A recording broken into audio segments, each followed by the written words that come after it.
dalam diam, ada hati yang ingin belajar, tapi tidak tahu bagaimana.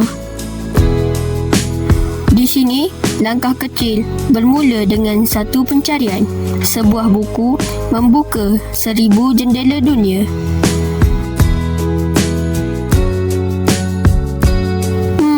Buku mana ya? Kadang-kadang susah juga nak cari jawapan.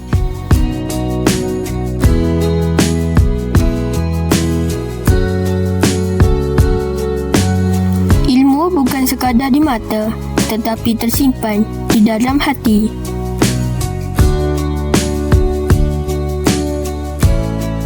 Bukan dia tidak mampu, cuma belum jumpa jalan.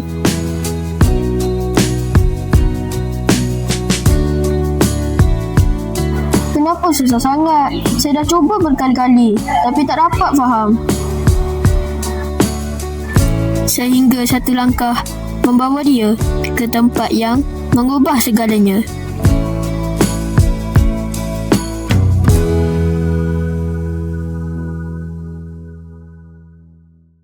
Selamat datang.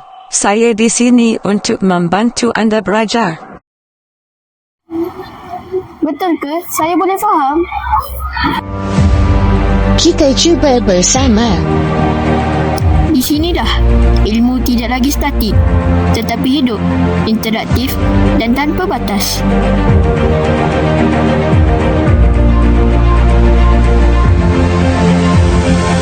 Teknologi bukan menggantikan, tetapi memperkasa. Bila ilmu dan teknologi bersatu, aku bukan sekadar membaca, aku memahami, mencipta dan mengubah masa depan. Bila ilmu di hati dan teknologi di sisi, masa depan bukan lagi misteri.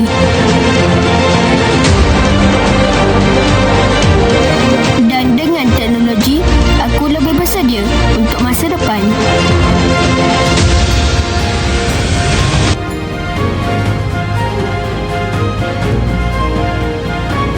Dari rak ke skrin, semuanya bantu aku belajar dengan cara yang lebih seronok.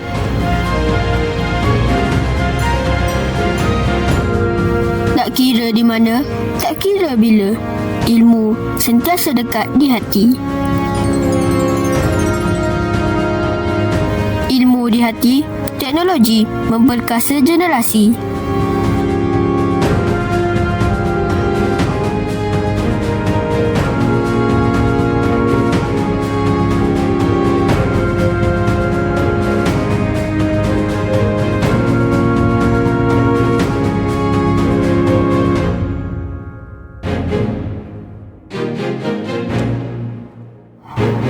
Saya sudah jumpa jalan saya.